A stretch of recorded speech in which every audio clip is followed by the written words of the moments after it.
Isa naman sa mga pinakauna talaga na nagdala ng kojic acid dito sa Pilipinas. And hindi ko alam kung kay Miss Corina Sanchez po yan or iba. Hindi po siya talaga nakakapagpaputi. 10 out of 10! Wow! Una ko itong nakita kay Belo. Si Belo yung isa sa mga unang medyo kakaiba siya mga kamukha. Which is sinatawag po nila na double whitening.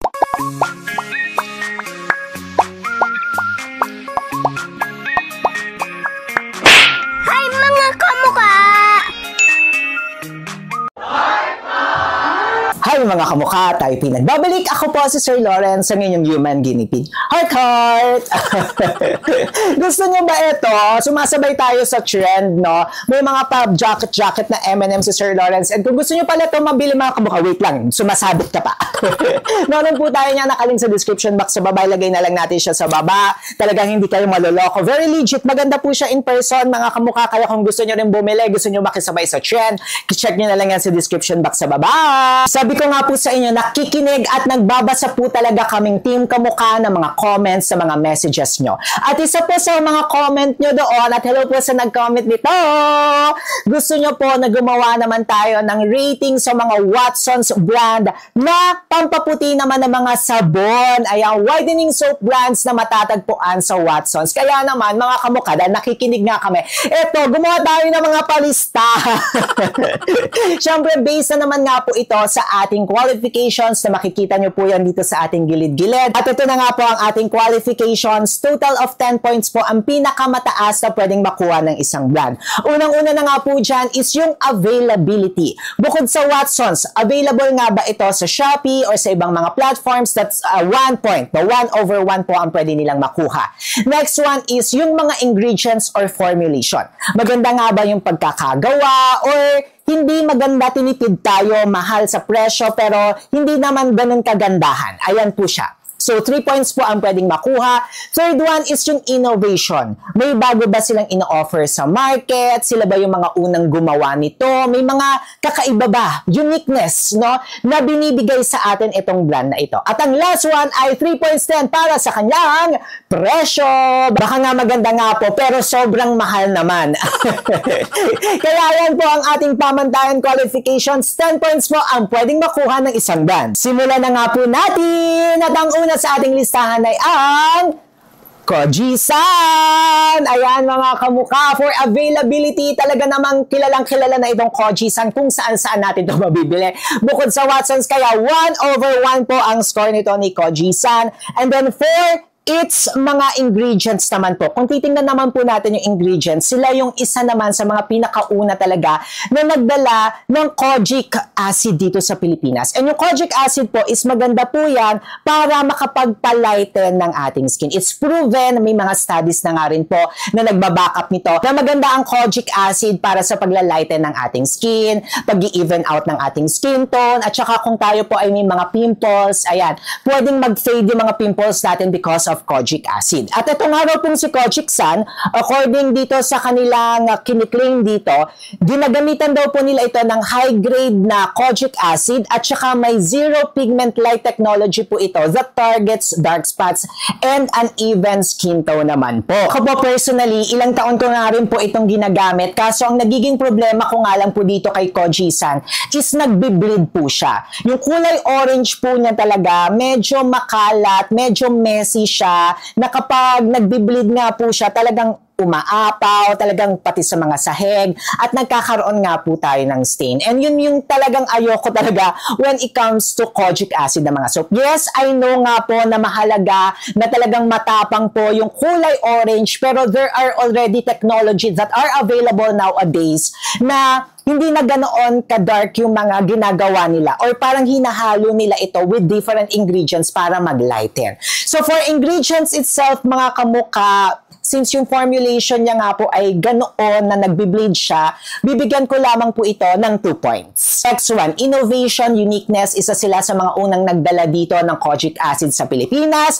Therefore, ang kanyang bibigay natin na score ay 3 out of 3. And then for the price, ito naman siya.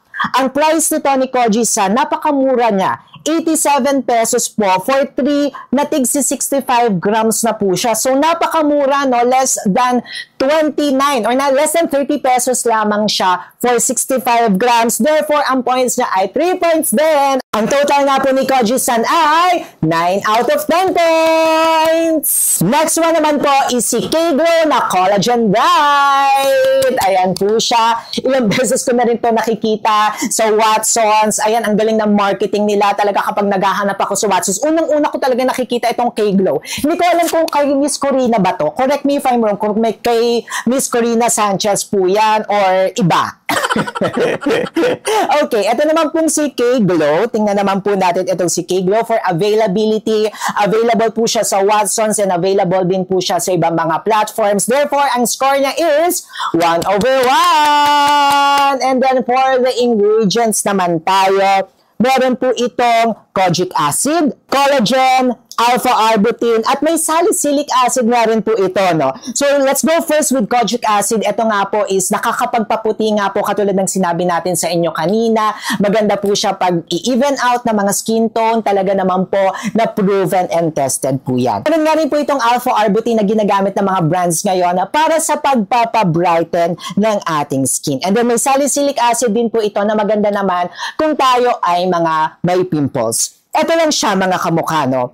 Medyo naguluhan lang ako ng konti when it comes to their marketing material kasi nakalagay nga po dito na yung pangalan niya is K-Glow Collagen Bright. Ang collagen nga po, sa katulad ng lagi nating sinasabi, is hindi po siya talaga nakakapagpaputi, no? Nakakapagbigay siya ng glow, yes, pero sana hindi nila masyadong ganoon na finocus siya or ganoon na minarket. Kasi nilagay nga nila dito is pangalan niya, Collagen Bright, tapos whitening soap siya. Medyo nagkaroon lamang tayo ng medyo misunderstanding dito. Okay lang sana, no? Kunyari, K-Glow Bright Soap with collagen. Pero ito kasi parang naka-focus na Collagen Bright. Si collagen nga po, kapag yan ay topical, okay naman siya, maganda siya para sa pag-hydrate, pag-moisturize, pag-soften ng ating skin. Pero for the brightening effect, hindi eh. I understand yung mga iba niyang ingredients maganda na sana, pero yun lang. Nagkaroon lang ako ng problem when it comes sa pagpapangalan nila. But nevertheless, okay naman yung kanyang ingredients. Bibigyan ko po ito ng 2 out of 3. Ayan. For the innovation, uniqueness, maganda naman po ang kanyang ingredients. Maganda naman yung kanyang formulation, yung kanyang uniqueness. Kakaiba naman siya. May bagong ibibigay sa atin. Therefore, 3 out of 3 rin po ito. For its price naman po, it's 130 pesos for total of 120 grams naman po. Na dalawang, siya, no, tig 60 grams na bar soap.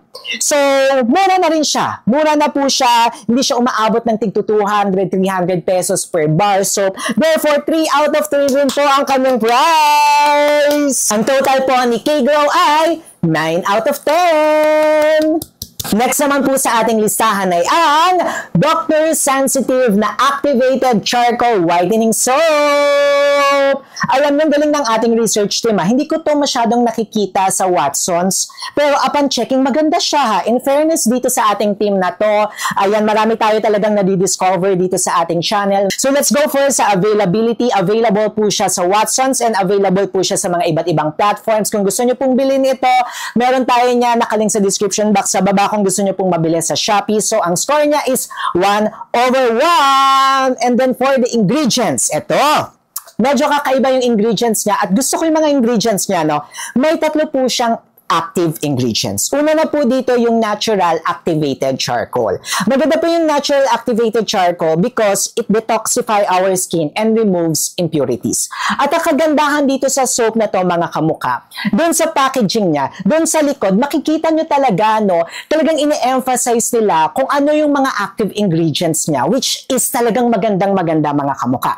Talagang pinapakita dito, very transparent sila. Ang galing ng pagkaka-marketing strategy. And kung ako gagawa, no, ganyan din talaga yung gagawin ko na ipapakita ko talaga kung ano yung puta kung ano yung ating pinaglalaban na maganda. So, eto nga siya. Next one naman is may kojic acid nga rin po ito to help lighten our skin tone kung tayo nga rin po ay may mga pimples. And then, our last ingredient is the beta-hydroxy acid. Ito naman po is nakakapag-exfoliate and nakakapag-reveal ng clean and fair complexion.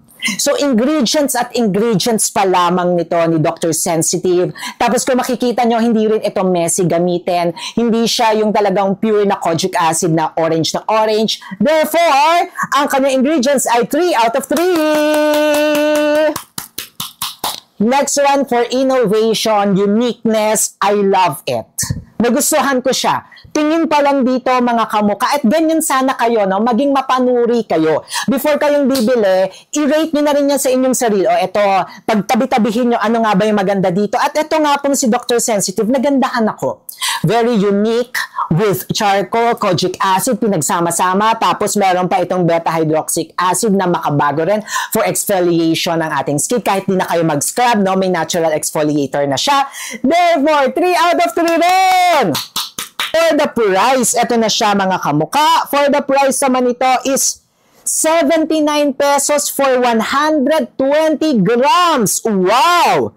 Mura to in fairness kaya 3 out of 3.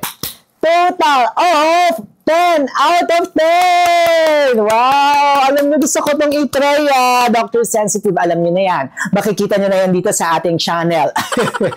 Very good, Dr. Sensitive! Next naman po sa ating listahan ay ang Lux Organics Papaya plus Kojic Acid Cloud Soap! Ayan! Nakakatawa rin to si Lux Organics. Talagang ang lakas ng research and development nila. Talagang ang dami nilang venture at dami nilang ginagawa ng mga products at nagde-deliver naman po. Hindi yung putyo-putyo yung pagkakagawa. Talagang pinag-isipan.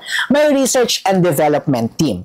Okay, for the availability, ito pa bang si Lux Organics? Talaga namang available yan, mapa Watsons, mapa online, and kung gusto nyo nga bumili, meron tayo yan, nakalink sa description box sa baba. 3 out of 3! Ay, 3 out of 3! 1 over 1! Ayan! And then for the ingredients, ito na. Meron po siyang 3 or 4 na active ingredients. These are hyaluronic acid. Kasi alam naman po natin na ang mga kojic acid, mga kamuka, medyo drying talaga siya. So maganda na nilalagyan po natin ito ng mga pampamoisturize ng ating skin. Next one is meron nga rin po itong aloe vera which is nakakapag-moisturize ng ating skin. May kojic acid nga rin po ito na nakaka-help na mag-lighten ng ating skin, na ang ating mga dark spots, kung may mga pimples din nga rin po tayo, maganda ang kojic acid. At that next one po is may tranexamic acid nga rin po ito. Ayan. Alam nyo yung tranexamic acid, una ko itong nakita kay Belo. Si Belo yung isa sa mga unang naglagay dito sa Pilipinas ng tranexamic acid. At maganda nga rin po yan sa pag-exfoliate, sa paglalighten ng ating skin. Yan si tranexamic acid. 2018 or 2019, yung si Belo yung unang nagdala dito. Medyo mahal pa yung kay Belo during that time, if I'm not mistaken, kasi na-vlog ko rin po yan, nasulat ko siya before. So maganda. For ingredients, dadala na rin sila dito ng mga iba't ibang mga klase, yung mga mamahalin na mga ingredients before, nagagawaan na nila ng paraan. 3 out of 3. For the innovation, ayan, makabago. Dinadali nila yung mga tranexamic acid na medyo mahal, napapamura nila. Kaya 3 out of 3, unique siya. For the price naman ito, mga kamuka, 199 pesos for 3 na 80 grams each. Ayan, kaya mura po siya, lumalabas na nasa 60 pesos for 80 grams. Mura-mura rin. 3 out of 3. Ito nga pong si Lux Organics sa papaya plus kojic acid cloud soap ay makakakuha ng 10 points! Alam niyo, gusto ko rin itong itry, no? Tapos isasabay natin dito. Talagang nakita ko agad kasi ito, no? Sabay natin yan dito sa Lux Organics din na kanilang retinol plus gluta. Kung gusto niyo mapanood, meron nyo sa description box sa baba. Next naman po sa ating listahan ay ang Double White Whitening Soap ng So White Korea! Ito, lagi natin itong nakikita pero hindi pa natin ito natatry sa ating channel. For availability, yes, talagang ramdam na ramdam natin. Kahit nga sa 7-Eleven meron sila. Therefore, 1 over 1. And then for the ingredients, alam nyo, pang checking the ingredients, medyo kakaiba siya mga kamukha. Na dyan is the kojic berry. So may kojic acid po siya, plus may bear berry po ito, which is sinatawag po nila na double whitening. Ang kagandahan nga po ng kojic berry is nakakapag-help po ito na mag-lighten ang complexion natin without any irritation. And then meron nga rin po itong white na strawberry. Yung white strawberry, maganda naman daw po ito sa pag-exfoliate ng ating skin, sa pag-scrub, and sa pag-moisturize. So medyo kakaiba ito, no? Tapos yung itsura ng kanyang soap, puti. Kakaiba siya kasi yung mga kojic acid nga, usually talagang, yun nga, orange, tapos nagbi-bleed. Dahil puti ka, maganda ka, gagamitin din kita, to-review ka dito sa ating channel, makakakuha ka ng 3 points! Then for innovation, uniqueness, unique naman po siya. Okay naman po yung kanyang formulation. Mga kakaiba naman, mga new technology yung kanilang nilagay. 3 points! For the price niya is 55 pesos for 60 grams. Uy, ang mura rin ito ha. Therefore, makakakuha ka ng 3 points. Total of 10 points. Wow! May request pa ba kayo na brand? Aba, mag-comment nga kayo sa baba. Hindi na nga po na-mention natin ito, yung sa Lux Organics na Retinol Plus Gluta na lotion. Kung gusto nyo po yung mapanood, aba, meron tayo niyan dito mga kamuka. Ayan, i-click nyo na yan. Siyempre, mag-subscribe na rin kayo kay Sir Lawrence. Sure, 100k na po tayo. Paano ba yan mga kamuka? Paalis na ako. Kung ayaw nyo ako ma-miss, i-click nyo muna to.